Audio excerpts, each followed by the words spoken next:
Robert didn't hand his daughter Ashley a trust fund or a debutante ball invitation. Instead, the stern billionaire with graying hair handed her a crisp white apron and a one-way ticket to a stranger's household. For the next 30 days, this privileged young woman would scrub floors and serve meals, stripped of her inheritance and her identity. But the family she was forced to serve wasn't chosen at random. They held a secret about Robert's past that would soon shatter Ashley's world forever. Robert is a self-made billionaire who built his fortune through grit and relentless discipline. In stark contrast, his daughter Ashley has lived a life of unparalleled privilege, believing her last name was a substitute for hard work. But when her reckless spending and entitled attitude threatened to destroy the family reputation, Robert issued an ultimatum. He stripped her of her credit cards and sent her to work as a maid for a middle-class family. However, the rules of this arrangement were far more specific than Ashley realized. Ashley had spent her entire 22 years inside a protective bubble of luxury, insulated from the consequences of her actions. While her father, Robert, built an empire spanning real estate and technology, Ashley was building a reputation as a socialite who burned through money faster than the banks could print it. Private jets, impulsive shopping sprees in Paris, and a relentless entourage of enablers were her normal. She treated the family staff with disdain, viewing them as part of the furniture rather than people. But the privilege had blinded her to a reality her father saw with terrifying clarity. The family legacy was rotting from the inside out. Robert knew that without a drastic intervention, his daughter would become another statistic in the tragic lineage of wealth lost to the third generation. The breaking point arrived on a humid afternoon in June. A viral video began circulating on social media, showing Ashley screaming at a valet attendant outside a high-end nightclub. In the clip, she was seen throwing her car keys at the young man, mocking his minimum-wage job while her friends laughed in the background. The internet reaction was swift and brutal. Within hours, the hashtag Billionaire Brat was trending globally. Corporate partners began calling Robert's office, quietly distancing themselves from the family brand. Robert watched the clip in silence, his face an unreadable mask. He realized then that money had become a weapon in his daughter's hands, and he was the one who had loaded it. He summoned Ashley to his study the following morning. She walked in expecting a lecture, perhaps a reduction in her monthly allowance. She was entirely unprepared for what followed. Robert sat behind his mahogany desk, flanked by his lawyer and a stern-looking woman in a plain gray uniform. He slid a single document across the table. It was not a trust fund statement. It was a contract of employment. Robert informed her that her accounts were frozen. Her cars were confiscated. Her credit cards were declined. She had exactly 1 hour to pack a single suitcase. She wasn't being sent to a wellness retreat or a luxury rehab center. She was being sent to work.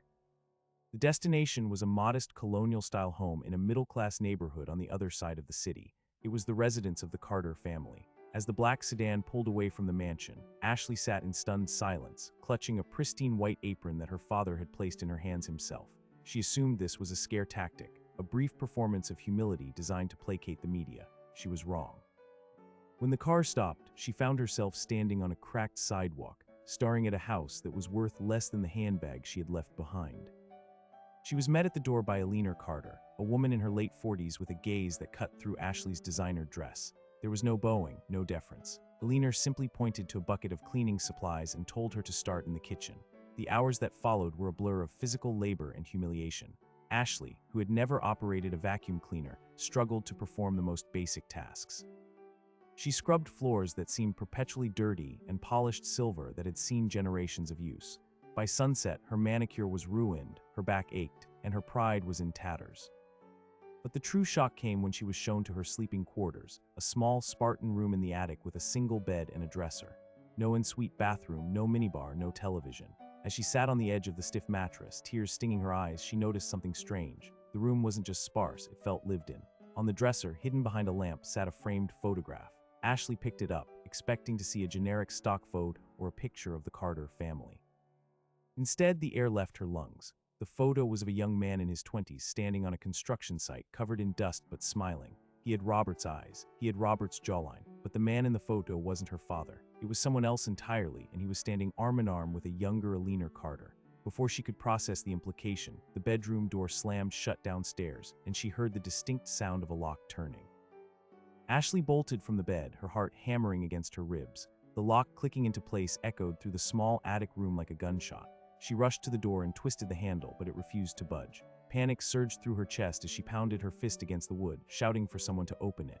Her cries were met with silence. She pressed her ear against the door, straining to hear footsteps or voices, but the house had gone unnervingly quiet. She stumbled backward, her mind racing through impossible scenarios. Had her father arranged this? Was this part of the punishment? Or had she stumbled into something far more sinister? The photograph trembled in her hands as she studied it under the dim light of the bedside lamp. The resemblance to Robert was undeniable. The same piercing eyes, the same stubborn set of the jaw. But this man was leaner, rougher around the edges. His hands were calloused and stained with what looked like cement dust. The construction site in the background suggested hard labor, not boardrooms and stock portfolios. And Eleanor Carter stood beside him with an intimacy that went far beyond casual friendship. Her arm was linked through his, her head tilted toward his shoulder, a soft smile playing on her lips. It was the kind of photograph taken of a couple in love, not colleagues or distant acquaintances. Ashley flipped the frame over, her fingers fumbling with the cheap metal clasps. The backing popped off, and a small, folded piece of paper fluttered to the floor. She snatched it up and unfolded it with shaking hands. The handwriting was cramped and hurried, scrawled in blue ink on what looked like a torn receipt. The date read August 14, 1992. The message was brief but devastating. Marcus, I'll never stop fighting for what's ours. They can take the company, but they can't take the truth. Ashley read the words 3 times, each pass deepening the pit in her stomach. Marcus. The man in the photo was named Marcus, and whoever he was, he had lost something to someone powerful enough to take a company. The name Marcus meant nothing to her. In all her years growing up in the Sterling household, she had never heard her father mention anyone by that name. But the date anchored the mystery in a specific moment in time, 1992. Her father would have been in his late 20s then, just beginning his rise to prominence in the business world. Ashley pulled out her phone, desperate for a signal, but the screen displayed a flat line of 0 bars. The attic room was a dead zone, cut off from the outside world. She was trapped with nothing but questions and a photograph that threatened to rewrite everything she thought she knew about her family. Hours passed in agonizing silence. Ashley sat on the edge of the bed, the photograph clutched in her hands, her mind spiraling through increasingly dark possibilities. She thought about her father's relentless drive, his obsession with legacy, the way he spoke about his early years in vague, rehearsed soundbites. He had always told her that he built his fortune from nothing, a self-made man who pulled himself up through sheer force of will. But the existence of Marcus suggested a different narrative, one involving a hidden partner or a betrayed brother. The possibilities made her head spin. The lock clicked open sometime after midnight. Ashley scrambled to her feet as the door swung inward, revealing Eleanor Carter standing in the hallway with a plate of sandwiches and a glass of water. Her expression was unreadable, a mask of practiced neutrality. She set the plate on the dresser without crossing the threshold, her eyes flicking briefly to the photograph Ashley had left on the bed. For a fraction of a second, something flickered across Eleanor's face. Pain, perhaps, or a deep and ancient anger, but it vanished as quickly as it appeared. Eleanor told her that breakfast was at 6 in the morning and that she was expected to clean the downstairs bathrooms before noon. There was no mention of the photograph, no acknowledgement of the questions burning in Ashley's eyes. As Eleanor turned to leave, Ashley found her voice. She asked who Marcus was. The question hung in the air like smoke. Eleanor froze in the doorway, her back rigid. For a long moment, she said nothing. Then, without turning around, she spoke in a voice so quiet Ashley had to strain to hear it. She said that Marcus was someone who trusted the wrong people and paid the price. Then she stepped out and pulled the door shut behind her, leaving Ashley alone with the echoes of a cryptic warning. Sleep was impossible. Ashley lay awake in the darkness, her mind churning through fragments of memory and half-remembered conversations. She recalled a dinner party from years ago, one of her father's stiff corporate affairs, where an elderly man had approached Robert and called him a thief. Her father had laughed it off, dismissing the man as a disgruntled former employee, and security had escorted him out. At the time, Ashley had thought nothing of it. Now, the memory took on a sinister weight. Had that man known Marcus? Had he been trying to expose something Robert had spent decades burying? The following morning, Ashley descended the stairs with a new sense of purpose. The fear of the previous night had hardened into a steely resolve. She would play the role her father had assigned her, the humble maid scrubbing floors and learning her lesson. But beneath the surface, she would be hunting for answers. Eleanor Carter knew the truth, and so did whoever else lived in this house. Ashley had 30 days to unravel a secret her father had clearly intended to keep buried forever. She spent the morning cleaning the bathrooms as instructed, her mind cataloging every detail of the Carter home. The house was modest but well-maintained, filled with second-hand furniture and shelves crowded with books. There were no luxury items, no signs of excess wealth, but there were photographs everywhere, chronicling decades of family history. Ashley studied them when a leaner wasn't looking, searching for any trace of Marcus. He appeared in several images from the late 80s and early 90s, always with that same rugged smile, always with his arm around a leaner. Then, abruptly, he vanished from the visual record. After 1992, it was as if he had never existed. The breakthrough came on the third day. Ashley was dusting the bookshelves in the living room when she discovered a hollowed-out encyclopedia tucked between volumes on architecture and design. Inside, pressed flat against the pages, was a yellowed newspaper clipping from the Chicago Tribune, dated September 3, 1992. The headline stopped her cold. Construction heir dies in suspicious accident. The accompanying photograph showed the same man from the attic, Marcus Carter, identified in the article as the co-founder of Sterling Carter Construction. Ashley's hands shook as she read the text. The article described a workplace accident at a construction site on the city's south side. A scaffold collapse, ruled accidental by investigators. Marcus Carter had fallen 6 stories to his death.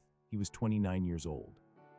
But it was the final paragraph that sent ice through Ashley's veins. The article noted that Marcus Carter's business partner, Robert Sterling, had assumed full control of the company in the wake of the tragedy, citing a buyout agreement signed weeks earlier. However, sources close to the Carter family disputed the legitimacy of the document, claiming Marcus would never have sold his share. The investigation was closed, and no charges were ever filed. Ashley stared at the clipping until the words blurred together. Her father hadn't just built an empire. He had inherited one, possibly stolen from a dead man who happened to look exactly like him. The front door opened and a leaner walked in carrying groceries. Ashley shoved the clipping back into the hollowed book and slid it onto the shelf, her heart racing. The leaner studied her for a moment, her eyes narrowing. She asked if something was wrong. Ashley forced a calm she didn't feel, shaking her head and returning to her dusting. But as she wiped the cloth across the shelf, a voice called out from the kitchen and Ashley froze. It was a man's voice, deep and rough, calling a leaner's name. The leaner called back that she was home and walked toward the kitchen. Ashley stood motionless, straining to hear. Footsteps approached on the hardwood floor, heavy and deliberate. A figure appeared in the doorway and Ashley felt the blood drain from her face. The man was older, his hair streaked with gray and a jagged scar running down his left cheek. But the eyes were unmistakable. They were Robert's eyes. They were the eyes from the photograph. Marcus Carter was alive. Ashley dropped the dusting cloth. It fluttered to the floor in slow motion, the only sound in a room that had suddenly become a vacuum. Marcus Carter stood in the doorway, his face a roadmap of hard years and harder choices. The scar that bisected his left cheek caught the afternoon light. A jagged reminder of violence survived. Alina rushed to his side, her hand finding his arm with the practiced ease of a woman who had stood beside this man for decades. Ashley's mind reeled, trying to reconcile the newspaper clipping with the living, breathing man standing before her. The article had been definitive. Marcus Carter was dead, but the man watching her with those familiar eyes was very much alive. Marcus spoke first, his voice rougher than Robert's but carrying the same commanding timbre. He said he had wondered when she would find the photograph. Alina had wanted to hide it, to bury the past along with everything else, but he had insisted it stay where she could find it. He said Robert's daughter deserved to know the truth. Ashley took a step backward, her shoulder blades pressing against the bookshelf. The truth, she realized, was far more dangerous than she had ever imagined. She asked how he was alive. The newspaper, the accident, the investigation, it had all pointed to his death. Marcus exchanged a glance with Alina and something passed between them, a shared burden, finally ready to be unloaded. Gestured for Ashley to sit, and against every instinct screaming at her to run, she lowered herself onto the worn sofa. Marcus pulled a chair across from her, wincing slightly as he settled into it. The scar Ashley noticed wasn't the only mark on his body. His hands were twisted with arthritis, and a slight limp betrayed an injury that had never fully healed. He began to speak, and the story that spilled out would dismantle everything Ashley thought she knew about her father and the empire he ruled. Marcus and Robert had grown up together in the same South Side neighborhood, 2 ambitious young men with dreams of building something lasting. They had founded Sterling Carter Construction with nothing but a loan from Marcus's father and a shared determination to succeed. In the early years, they were equals, partners in every sense of the word. But as the company grew, so did Robert's ambition. He wanted expansion, risk, dominance. Marcus advocated for stability, for protecting the workers who had built their foundation. The tension between them simmered for years, threatening to boil over. The breaking point came in the summer of 1992. Robert had discovered that the land their current headquarters sat on was sitting on top of a mineral deposit worth millions. Without Marcus's knowledge, he had arranged to sell the rights to a mining conglomerate, a deal that would have displaced hundreds of families and poisoned the local water supply. When Marcus found out, he was furious. He threatened to expose the deal, to go to the press and the authorities. Robert would lose everything, his reputation, his fortune, possibly his freedom. Marcus paused, his jaw tightening. He said that Robert had always been the more ruthless of the two, but even he hadn't anticipated what came next. On August 29, 1992, Marcus arrived at the construction site for a routine inspection. The scaffold that collapsed beneath him had been sabotaged. The bolts had been filed down, the safety inspections forged. Someone had wanted him dead, and they had almost succeeded. He fell 6 stories, but a pile of loose insulation broke his fall just enough to keep him breathing. He woke up in the hospital 3 days later, his face shattered, his body broken, and a police report declaring him the victim of a tragic accident.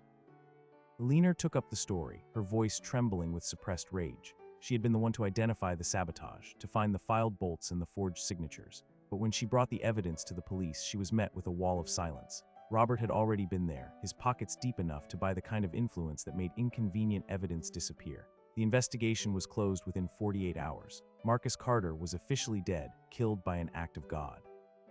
And Robert Sterling was the sole owner of a company he had stolen from a man he had tried to murder. Ashley listened in stunned silence, her hands clenched in her lap. The picture Marcus painted was of a monster, not the stern but loving father she had known. She wanted to disbelieve him, to find the flaw in his story that would prove it a fabrication. But the evidence was right in front of her. The photograph, the newspaper clipping, the man who should have been dead. She asked why Marcus had stayed hidden for 30 years. Why not come forward, expose Robert, reclaim his life? Marcus leaned forward, his eyes dark with old pain. He explained that Robert had made sure the world believed he was dead. His social security number was flagged, his identity erased. If he had emerged, he would have been arrested for fraud or worse. Robert had even sent people to finish the job in the hospital, but Billionaire had smuggled him out before they could reach him. They had been running ever since, moving from city to city, living under assumed names. The Carter family fortune was gone, drained by legal battles and the cost of staying invisible. All they had left was the truth. But there was more. Billionaire reached into her pocket and pulled out a faded envelope, its edges worn from years of handling. She passed it to Ashley, who unfolded it with trembling fingers. Inside was a photograph, different from the others. It showed Robert and Marcus as young men standing in front of a building that was under construction. But in the background, barely visible, was a third figure, a woman with dark hair and a familiar smile. Ashley's breath caught. She asked who the woman was. Billionaire said her name was Lillian. She was Marcus's sister, and she had been married to Robert for 2 years before her death in a car accident in 1995. The room seemed to spin around Ashley. She pressed the photograph against her chest, her mind struggling to process the implications. She asked if Lillian was her mother. Billionaire shook her head slowly. She said that Lillian had died childless, a fact that had devastated Robert and hardened his heart. Ashley's mother was Robert's second wife, a woman he had married for connections rather than love, but Lillian's death had been the final nail in Marcus's coffin. Robert had inherited her small estate, including the last shares of Sterling Carter stock that Marcus had transferred to her for safekeeping. The company was his, completely and irrevocably. Ashley stood abruptly, her legs trembling beneath her. She needed air, space, distance from the suffocating weight of these revelations. She started toward the door, but Marcus called out to her. He said there was one more thing she needed to know, the reason Robert had sent her here, to this house, to them. Ashley froze in the doorway, her back to the room. Marcus told her that Robert hadn't sent her to the Carters by accident. He had sent her because he was dying. The words struck Ashley like a physical blow. She turned slowly, her face pale with shock. Marcus explained that Robert had been diagnosed with terminal cancer 6 months ago. He had maybe a year left, maybe less. The punishment, the humiliation, the forced labor, none of it was about teaching Ashley a lesson. It was about securing his legacy before he ran out of time. He had sent Ashley to the Carters because he wanted them to tell her the truth. He wanted her to hear what kind of man he really was, what he had done to build the fortune she would inherit. And he wanted to give Marcus something he had stolen 30 years ago, the chance to see his niece before he died. Ashley's mind raced through the implications. Marcus wasn't just her father's former partner. He was her uncle, her blood relative. The resemblance wasn't coincidence, it was family. And her father, the stern patriarch who had ruled her life with an iron fist, was dying and had orchestrated this entire scenario as a final act of twisted redemption. She thought about the strict discipline, the cold demands, the relentless pressure to be worthy of the Sterling name. It had never been about the money. It had been about guilt. Billionaire crossed the room and placed a hand on Ashley's arm. Her touch was gentle, lacking the harshness of their first encounter. She said that Robert had called them 3 weeks ago, the first contact in 30 years. He had told them about the diagnosis, about Ashley's entitled behavior, about his fear that she would squander everything he had built. He had begged them to take her in, to show her the truth, to give her the choice he had never given Marcus. Billionaire said they had almost refused. But Marcus had insisted. He wanted to meet his niece. Ashley pulled away from Billionaire's grasp, her emotions warring within her. Anger at her father's lies, grief at his impending death, confusion about her own identity. She asked what choice Robert was giving her. Marcus rose from his chair, his limp pronounced as he crossed to a small safe in the corner of the room. He spun the dial and opened the heavy door, retrieving a thick envelope stamped with the seal of the Illinois Superior Court. He handed it to Ashley, saying it was a confession. A sworn statement detailing everything Robert had done, from the sabotaged scaffold to the bribed investigators to the stolen company. It was dated 1 week ago, signed and notarized, admissible in any court in the country. Ashley held the envelope like a grenade with the pin pulled. Marcus told her she had two options. She could take the confession to the police, expose her father's crimes, and strip him of his fortune in his final days. The company would be dissolved, the assets distributed to victims and the state. Robert Sterling would die in disgrace, his name erased from the history books. Or she could burn the confession, inherit the empire, and live the rest of her life with the knowledge of what her father had done to build it. The choice was hers, not his. Ashley stared at the envelope, its weight crushing in her hands. 30 years of lies, murder, theft, and betrayal condensed into a few dozen pages. Her father's sins laid bare for her to judge. And in the other balance, the life of luxury she had always known, the future she had been groomed for, the power and privilege of being a Sterling. But beneath all of that, a darker question gnawed at her. If she chose the money, would she be any different from the man who had stolen it? Would she be the daughter he raised, or the niece he had wronged? The front doorbell rang, shattering the tense silence. Billionaire moved to the window and peeked through the curtains. Her face went white. She turned to Marcus and Ashley, her voice barely a whisper. She said it was a black sedan, with tinted windows and a familiar license plate. Robert's car had arrived, and the time for choosing was over. Ashley clutched the envelope to her chest as the doorbell rang again, more insistent this time. Marcus moved toward the window, his limp slowing him, but Billionaire put a hand on his arm. She shook her head slowly, a silent warning. But Marcus straightened his spine and gestured toward the hallway. He said they had been hiding for 30 years. He was done hiding. Billionaire hesitated, then nodded. She walked to the door and pulled it open. Robert Sterling stood on the porch, his tall frame filling the doorway. He looked older than Ashley had ever seen him, his charcoal suit hanging slightly loose on a frame that had lost weight. The gray in his cropped hair seemed more pronounced, and deep lines etched the corners of his mouth. But his eyes were the same, sharp and commanding, scanning the room until they landed on Ashley. For a long moment, no one spoke. Then Robert stepped inside, closing the door behind him with a soft click. Marcus and Robert faced each other across the modest living room, two men bound by blood and betrayal. The silence stretched between them, heavy with 3 decades of unspoken words. Finally, Robert spoke. He said Marcus looked terrible. Marcus laughed, a dry, humorless sound. He said that was what happened when someone tried to kill you. Robert didn't flinch. He simply nodded, accepting the accusation as fact. He said he had come to apologize, not to make excuses. What he did was unforgivable, but he wanted to make it right before he ran out of time. Ashley watched her father, the man who had ruled her life with iron discipline, reduced to a shadow of himself. She asked him directly if he had tried to kill Marcus. Robert turned to her, his expression softening in a way she had never seen before. He admitted it. He said ambition had blinded him to everything else. He wanted the company, the power, the legacy. Marcus stood in his way, so he removed him. He had justified it to himself for years, telling himself he was building something greater, something that would last generations. But in the end, all he had built was a monument to his own guilt. Robert reached into his jacket pocket and withdrew a folded document, similar to the one Ashley held. He explained that he had already signed over 49% of the company to Marcus, effective immediately. The remaining 51% would transfer to Marcus upon Robert's death, which the doctors assured him would come within the year. He said Ashley would receive a trust fund, enough to live comfortably, but not enough to continue the lifestyle she had known. The Sterling Empire was returning to its rightful owner. Billionaire stared at Robert, her expression a mixture of disbelief and vindication. She asked why he was doing this now. Why, after 30 years of silence, of letting them live in poverty and fear, was he suddenly willing to give everything back? Robert lowered himself onto the sofa, his energy clearly fading. He said he had watched Ashley grow up into the same entitled, careless person he had become. He saw himself in her, the same disregard for others, the same belief that money excused all sins. Sending her here was supposed to teach her humility, but it taught him something instead. He couldn't let her inherit stolen goods. He couldn't let his legacy be built on murder and theft. Marcus limped across the room and stood over Robert, his expression unreadable. He asked why he should believe him. Robert had lied before, had built an entire life on deception. What guarantee did they have that this wasn't another trick? Robert pulled out his phone and dialed a number, putting it on speaker.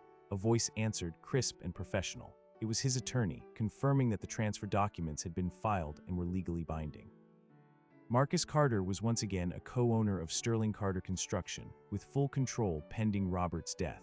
Robert ended the call and set the phone on the table. He said it was done. There was nothing left to take. Ashley felt the envelope in her hands grow heavier. The confession Marcus had given her was now redundant, its power absorbed into the legal documents Robert had already filed, but it still represented a choice. She could take the confession to the police, expose her father's crimes, and see him arrested for attempted murder. Or she could let the legal resolution stand, allowing Robert to die a free man, his reputation tarnished but not destroyed. She looked at Marcus, at the scar on his face and the pain in his eyes. She asked him what he wanted her to do. Marcus studied her for a long moment, his gaze penetrating. He said he had spent 30 years imagining what he would do if he ever had the chance to destroy Robert. He had dreamed of revenge, of justice, of seeing the man who stole his life behind bars. But standing here now, looking at his dying brother-in-law and the niece he had never known, revenge felt hollow. He said that exposing Robert would destroy Ashley too. She would be the daughter of a murderer, the heir to a criminal empire. Her life would be over before it had really begun. He had already lost 30 years. He didn't want to take her future as well. Eleanor moved to Marcus's side, her hand finding his. She said that Marcus was right. They had each other, finally, after decades of separation. They had justice in the form of the restored company. And they had a niece, a young woman who had been caught in the crossfire of a war she never started. That was enough. That was more than they had ever dared to hope for. Ashley felt tears streaming down her face, the first genuine tears she had cried in years. She looked at her father, slumped on the sofa, a man facing his own mortality with nothing left to bargain with. She thought about the maid's apron she had worn for the past week, the blisters on her hands, the ache in her back from scrubbing floors she had never noticed before. She had entered this house a spoiled child, entitled and ungrateful. She was leaving it with something far more valuable than money. She was leaving it with the truth. Robert reached out a hand toward Ashley, his fingers trembling. He said he was sorry. Sorry for the lies, for the distance, for raising her to value wealth over character. He had wanted to give her everything, but he had failed to give her the only things that mattered: integrity, compassion, the knowledge that every fortune has a price and someone always pays it. Ashley looked at his outstretched hand, then at Marcus and Eleanor, standing together in a home filled with second-hand furniture and hard-won peace. She reached out and took her father's hand, squeezing it gently. She said she forgave him, but she would never forget what she had learned in this house. The afternoon sun slanted through the windows of the Carter living room, casting long shadows across the worn carpet. Ashley sat with her father, her uncle, and her aunt, 4 people bound by blood and betrayal, tentatively beginning the slow work of building something new. Robert told stories about the early days of Sterling Carter, when he and Marcus were young and hungry, and convinced they could change the world. Marcus added his own memories, correcting Robert's exaggerations, filling in details Robert had conveniently forgotten. Eleanor listened, a quiet smile on her face, as if hearing ghosts finally laid to rest. As the conversation wound down, Robert turned to Ashley one final time. His voice was weak, barely a whisper, but his words carried the weight of a lifetime. He said there was one more thing she needed to know, a secret he had kept even from himself until the diagnosis forced him to confront it. The reason he had sent her here wasn't just about the company or the guilt. It was about the photograph she had found, the one of Lillian. Robert's eyes filled with tears as he explained that Lillian hadn't died in a car accident. She had died giving birth to a child, a daughter Robert had been too grief-stricken and too proud to claim properly. That daughter had been adopted by a distant relative and raised without knowing her true parentage. Ashley's mother wasn't Robert's second wife at all. Ashley was Lillian's daughter. She was Marcus's niece in more ways than one, the child of the sister Robert had loved and lost, given a second chance at family through the very punishment he had designed. The revelation settled over the room like a final piece of a puzzle clicking into place. Ashley stared at her father, her uncle, her aunt, seeing them now not as enemies or strangers, but as the fragmented pieces of a family torn apart by greed and reunited by death. She had entered this house a maid, sent to serve strangers as punishment for her sins. She was leaving it as a daughter, a niece, the heir to a legacy far more complicated than money. The 30 days were far from over, but the hardest work was already done. In the weeks that followed, Ashley completed her 30 days of service in the Carter household. She scrubbed floors, washed dishes, and learned the humble rhythm of a life lived without servants or extravagance. But she also gained something far more valuable. She spent her evenings listening to Marcus recount the early days of the company, the dreams two young men once shared before ambition poisoned them. She watched her father fade, his body losing its battle with cancer, but his spirit finding a measure of peace in the presence of the brother he had wronged. And she grew close to Alina, the woman who had every reason to hate her but chose grace instead. When the 30 days ended, Ashley returned to the mansion she had once called home. But the girl who had left in a storm of fury and disbelief was not the same woman who walked back through those doors. The mansion felt smaller now, colder, filled with artifacts of a life that no longer fit. Ashley packed away the designer clothes, the endless accessories, the trappings of a shallow existence. In their place, she kept the white apron her father had given her on that first day, a reminder of the lesson that had changed her life. Robert passed away 3 months later, surrounded by the family he had torn apart and struggled to reunite. Marcus stood at his bedside, holding the hand of the man who had tried to kill him, choosing forgiveness over bitterness to the very end. Ashley held her father's other hand, watching the light fade from those piercing eyes for the final time. The empire Robert had stolen and restored would continue under Marcus's guidance, built this time on a foundation of integrity rather than deceit. And Ashley would be there to help, not as an heiress, but as a partner. The story of the Sterling Carter family is a cautionary tale about the price of ambition and the redemptive power of truth. It reminds us that every fortune carries a history, some blood-stained and others clean, but all of them demanding examination. The greatest inheritance Ashley received was not money or property or a stake in a company. It was the knowledge that wealth without character is poverty in disguise, and that the families we choose to build matter far more than the ones we are born into. If this story moved you, make sure to like this video and subscribe to the channel for more powerful tales of family, redemption, and the hidden truths that shape our world. There are always more stories waiting to be told, and we would love to have you with us for the next one.